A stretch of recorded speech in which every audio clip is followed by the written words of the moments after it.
Is that Reggie Bush? Yes. Is that Najee Harris? Is that the one and only Reggie Bush? Hey What's man, I ain't good, gonna lie, man? bro. I'm a fan. Hey, Since I man. was Listen, we about to talk this GOAT talk right now. I just want you to know that.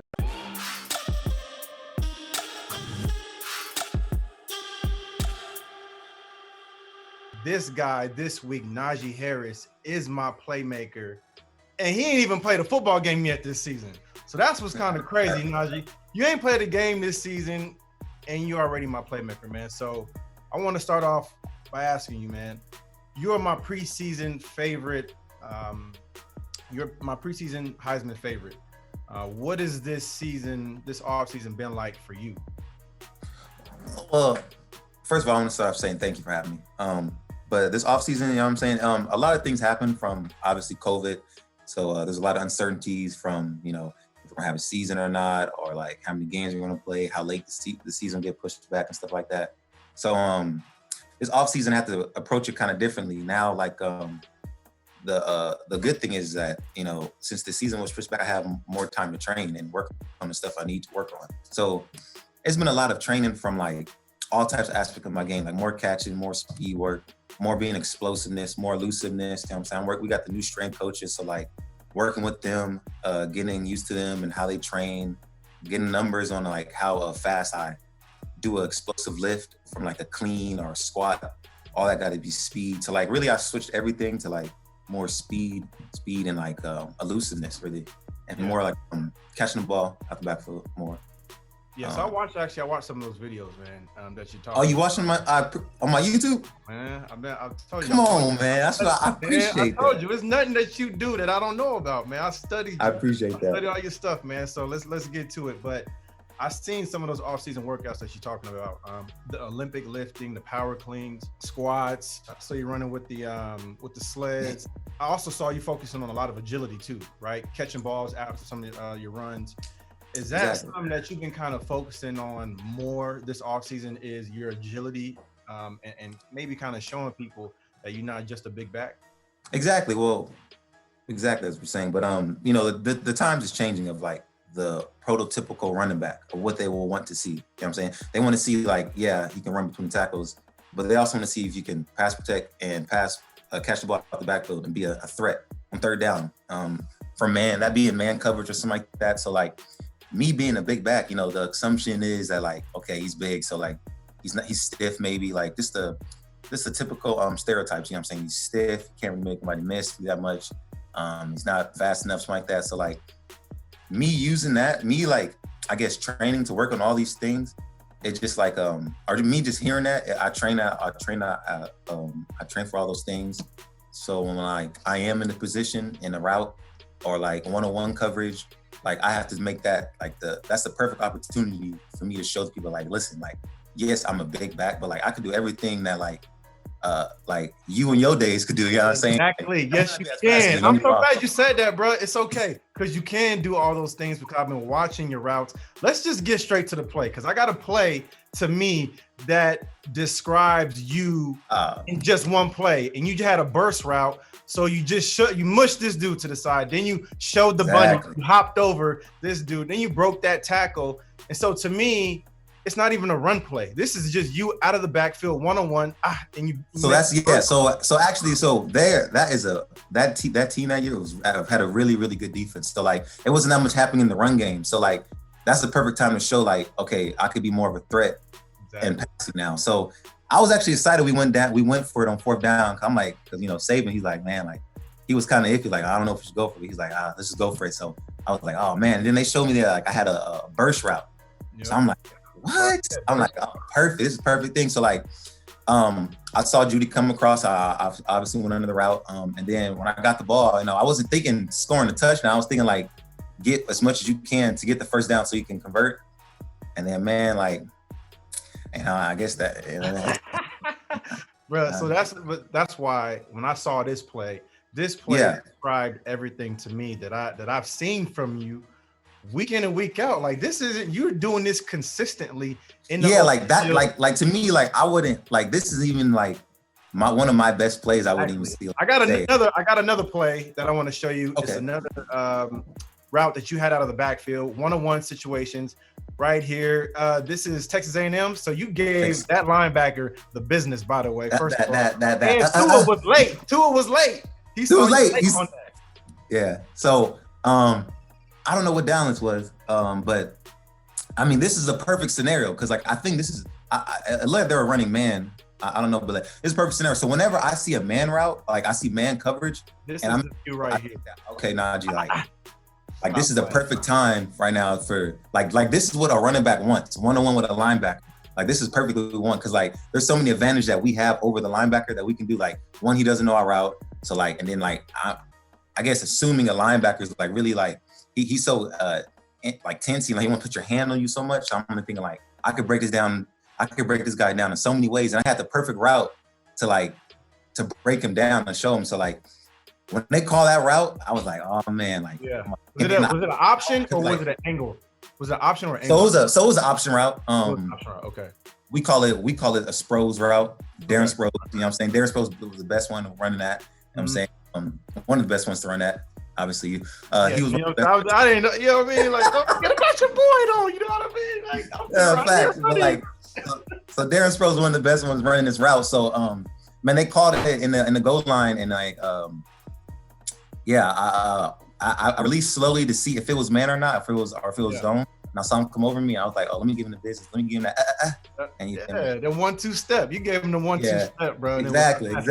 See, people don't realize that I'm saying like when they'll understand. Like I'm saying, I take my route running. I take that seriously in a way. You know what I'm saying? Do you feel like there's anything about your game that's a misconception? Yes, a lot. There's actually a lot. You know what I'm saying? I'm glad I get to speak. You know what I'm saying? And tell people there's a lot. But just as like a stereotype, like I'm saying, like the stereotype of like he's a big back. You know what I'm saying? He's not fast. One, he's stiff. Mm-hmm. Two, he can't pass protect. He can't pass protect as well. He can't obviously can't make people miss. He's not a threat in the passing game. Mm-hmm. It's just all these types of stuff. I'm just sitting there like, man, like I can't wait to just show these people, like, because I don't like really talking about what I can do. I just like to be on the field and I'll be like, you put me in that scenario, or where you think I can't pass protect, you think I can't catch the ball at the backfield, you think I can make somebody miss, like I will show you that. Like I have no issue with me showing you that. You know what I'm saying?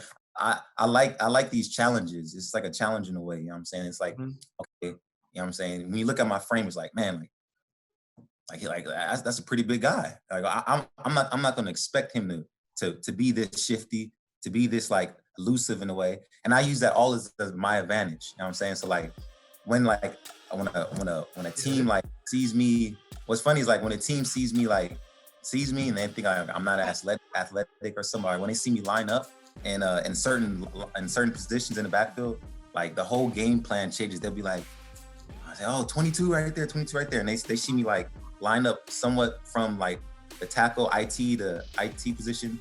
Like, oh, it's a pass.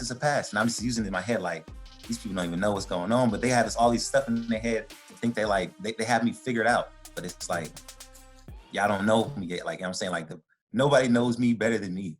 I know what I can do. I just like using it as my advantage in a way. Bro, listen, I could watch your highlights all day long. I'm not even lying, because what you bring to the game is just something different that I have not seen from a running back your size. And so I actually need to apologize to you, because I called you Derrick Henry 2.0, but you are not Derrick Henry 2.0. Hey. Because to me, that is holding you back, saying you're just a big running back. And I can't even think about, like, I see a little Steven Jackson, I see a little Adrian Peterson, I see a little Derrick Henry, but none of those guys could run routes like you could run routes in the open field. None of those guys had bunnies, could jump over people the way that I've seen you do time in and time out. And so I don't think there is a comparison for you. You know what I'm saying? Yeah. Like, which is kind of crazy, because when you get to the next level, oh my God, I can't imagine like what. I just pray to God, man, that you get with the right offensive coordinator, man, because you are a true weapon. Like you That's are. the thing, man. I just hope that like people can see that like I really can run routes. But like to piggyback off what you said off Derrick Henry and Steven Jackson, AGP, those are all greats. And Derrick Henry's that's crazy. That's crazy, right? My big brothers, yeah. So Derrick Henry is actually a legend, and I look up to him. But like like I get a lot of comparisons to Derek, and it's like, man, like, but you're not him, bro. but I'm not Derek. Like I'm me. Like I'm my own self. You know what I'm saying? Like, so I don't get mad off the comparison, but I'm just like, damn, like if only like, yeah, like I'm my own self. You know what I'm saying? Like, well, stuff that like Derek has that like we have in the same game. There's stuff that like, you know what I'm saying? Like I can like produce myself. Do you think that you can win a Heisman Trophy this year?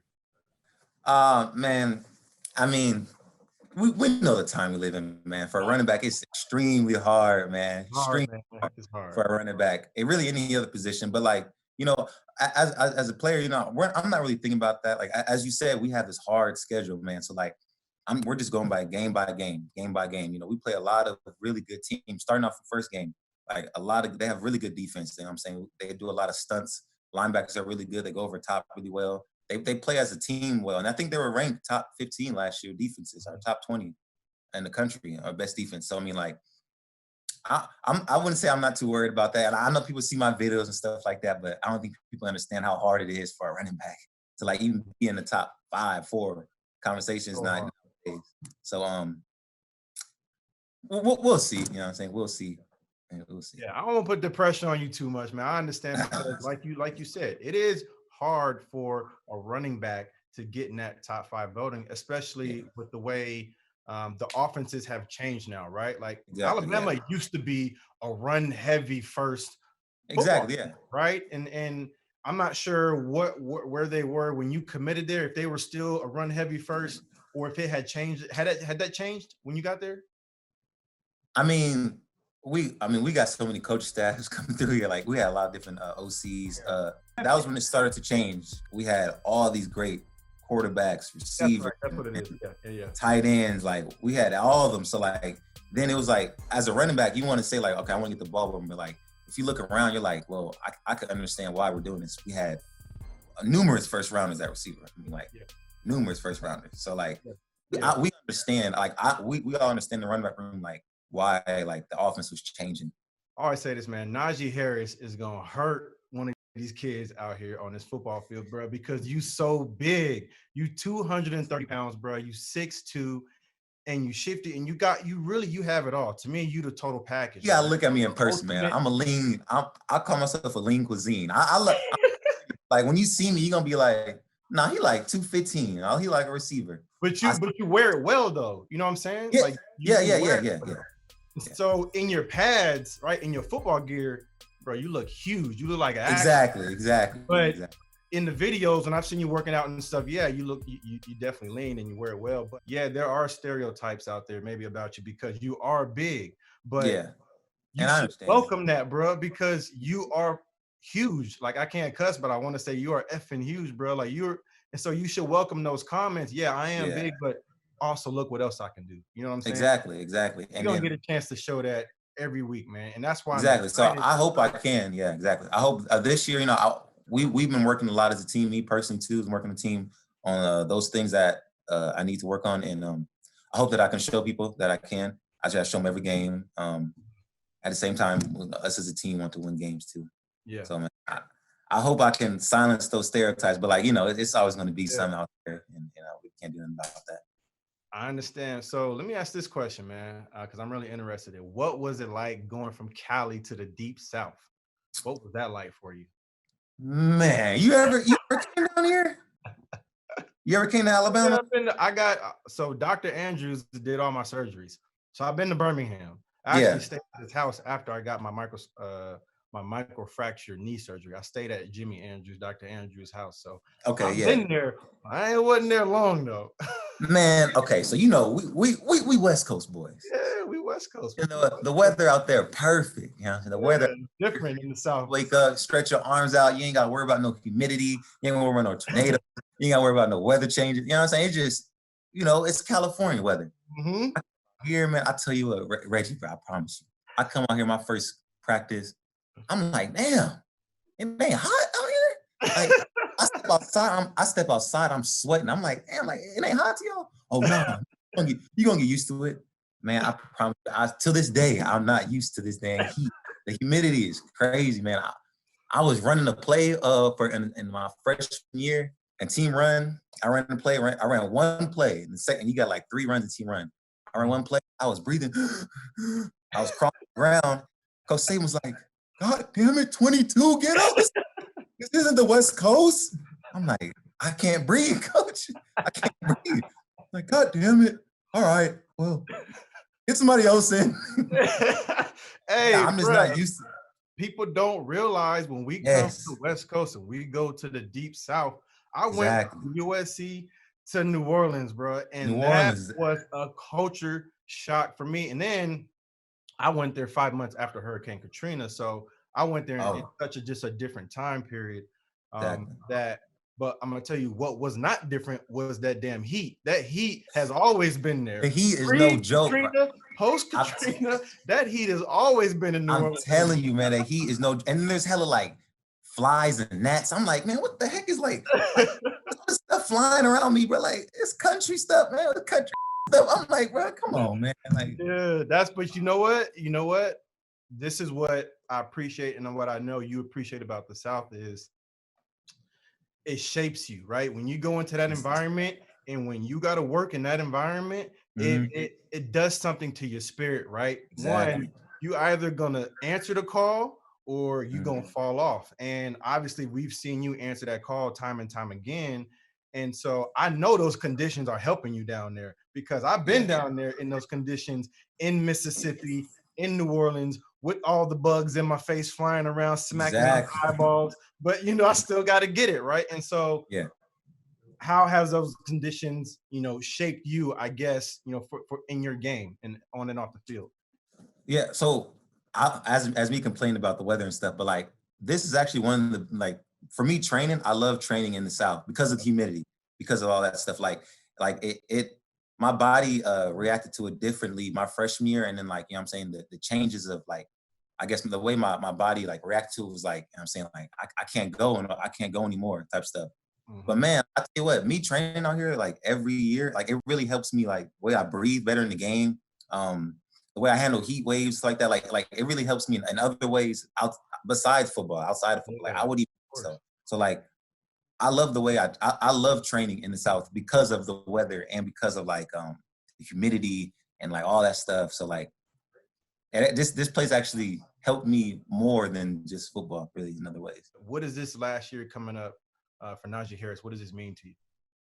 Man, it's a for us as a team though, mainly it's a lot of we got to answer a lot of how to say this.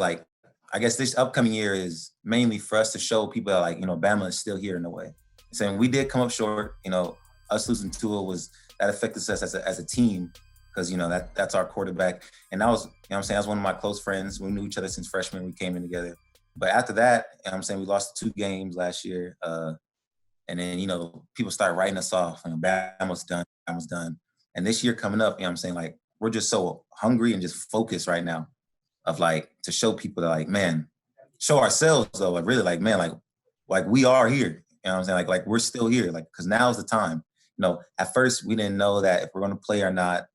They still writing us off, rankings come out, all that stuff. And it's man, the energy here is man, if they give us a chance to play, we're going to show everybody that we can play. So this year as a team is really big for us to silence the doubters, really. And me personally, this year to improve on some of the stuff that I didn't do last year, and really just motivate my team more, be more of a team leader in a way. I'm not really the person to be in front of the cameras and front row and hooray and everybody let's go the speeches, but I show them in different ways that you know what I'm saying, because there's more than one ways of being a captain. So that's showing them by example, you know what I'm saying, this is how you're supposed to finish a practice. This is how you're supposed to finish a run. This is how you're supposed to practice, stuff like that. So that's the type of person I am. And I try to do that in many ways possible. You know what I'm saying? I try to talk to the team as much, but they know me as I'm saying, not the person to stand in front of the cameras and boast about everything. Yeah. They just, you know what I'm saying? So really this year is to show what I need to improve on, show that I have improved on, showing that I'm more of I'm a leader with the team, and show them that, you know what I'm saying, a big back can be an every down back. Yeah. Well, I love what you just said, man, because It reminds me of the year I went from after my sophomore year and going into the off season. I got a chance to work out with LaDainian Tomlinson, and I'm from San Okay. Diego, born and raised San Yeah. Diego, and LT was playing for the Chargers at that time, and so we had any of the high school ceremonies. LT was always like the honorary guy to come in and present the trophies. He was always donating his time to the communities. And so we kind of kept in touch. And then I got to my sophomore year off, going into my junior year, and I got to work out with him. And that workout changed me because um, one, it showed me that I wasn't even close to the level I needed to get to that professional level, right? So I took another step even forward. I had to go to that dark place almost to where it's just me. You know what I'm saying? Like that dark place where only you can go. You know what I'm saying? Where Exactly. only you can go and nobody else can go. Where only you can push your body to and nobody else can go. And so that's what I saw from LaDainian Tomlinson. And I'll be honest with you too, man. It was kind of funny. After the workout, we were running these sprints on the treadmill. I seen you running sprints on the treadmill too at 20 miles an hour, which is crazy for your size and your frame. But Yeah. we were running these sprints at the end, and I'll never forget, I was on the side throwing up in the bucket, and LT was on the treadmill with his hand in the air, with a one in the air, like celebrating. And that moment for me just showed me I wasn't even close, and I had to go even Wasn't even close. Exactly. You know what I'm saying? I had to go even harder. And so when I'm hearing you talk about those same things, that leadership, right? Like you're trying to lead by example, and you're showing them by maybe being the first one on the practice field and the last one off. Exactly. Or the first one in the gym or the last one out. Exactly. Or maybe the guy that's spending the most time in the film room educating himself so he knows his opponent inside and out. And so that's what I hear you talking about, man. Those are the things that I hear you saying. And I just want to give you that vote of confidence to stay on that track because you're on the right path, because I've been there and I know what you're going through, right? And I know the opportunity also that you have in front of you. You got a unique opportunity in front of you to really create your own lane. That's what this is about, right? This is about creating your own lane. And so Najee Harris's name is going to become a household name at some point in time. Najee Harris' name is going to become a household name in the NFL level as well. And so you're about to create your own lane. And so by the things I'm hearing you talk about, it's very familiar to me because I learned it from guys like LaDainian Tomlinson. When I got into the NFL, Drew Brees was my quarterback. Then I saw him go to work. You know what I'm saying? And he's still going to work right now. Exactly. You know exactly. So I just want to give you that vote of confidence, man. I'm not, that wasn't a question. There was no question behind it. I just wanted you to know that stay on that path because you're on the right track. And this year was like, I had to attack it differently. And I like the way I went about it. I'm still the same weight. I'm still 230 though. You know what I'm saying? I didn't cut none. I appreciate you stopping by. Honestly, this is one of my favorite interviews. If I could ever be of service to you as well, I'm gonna shoot you my math offline. Oh yes, of course you can be of service to me. Man, I'm gonna get your autograph, a picture, or something. You think I'm playing with you? Let me say this though. Keep doing the speed training because you're already a big running back, right? By nature, by your size, you're already big. Yeah. So the most important thing for you, especially when you get to the next level, is your speed burst and your speed training. So you're on the right path with the way you're training for speed. Keep doing that, and I promise you, you're gonna start separating from these dudes in the open field more and more and more to the point to where you're gonna become just a nightmare for every D coordinator, bro. Exactly. That's where I'm trying to go ahead. Go ahead. No, that's where I'm trying to be at. You know what I'm saying? So all right. I continue to do that stuff as of now. Yeah. But I do need a picture or something, or whenever I see I'm dead ass here. You wasn't just a star in SoCal, man. We love you in NorCal too, man. Don't think we ain't know about you in NorCal. Nah, I appreciate it. I appreciate that, man. Real talk, man. Listen, I could talk to you all day long, man. I know you got to go. I know you got to get to work, but I do want to connect with you offline, man, because I do see greatness in you in every shape and form. Even the way I'm speaking to you right now, the way we're having this conversation, everything is just telling me, man, that just skies are the limits for you, bro. You got nothing but greatness inside and outside of you. So all I want to do is just help that greatness grow even more, bro. That's all I want to do for you, man. So let's chop it up. We're gonna talk. Yeah, of course, man. Appreciate that. Like I said, it was an honor. It was an honor of you guys having me. I'm serious though. Like when I say this, like you was really like a person that like me growing up and seeing the USC days, like the great USC days, but like you don't know how crazy like it was to see you play every day. And you still one of the most exciting players in college ever. You know what I'm saying? They say Tavon Austin, DeAnthony Thomas. I'm telling you, they ain't seen Reggie Bush, bro. I'm telling you, in his days. I'm telling people. That dude was something else. For the best access, perspective, and personalities in all of sports, follow us at Fox Sports on Twitter, Facebook, Instagram, and YouTube. Hey, thanks for watching. If you enjoy that clip, make sure you click subscribe somewhere down here. From game highlights to exclusive interviews and rankings, we've got everything you need as a college football fan right here, College Football on Fox.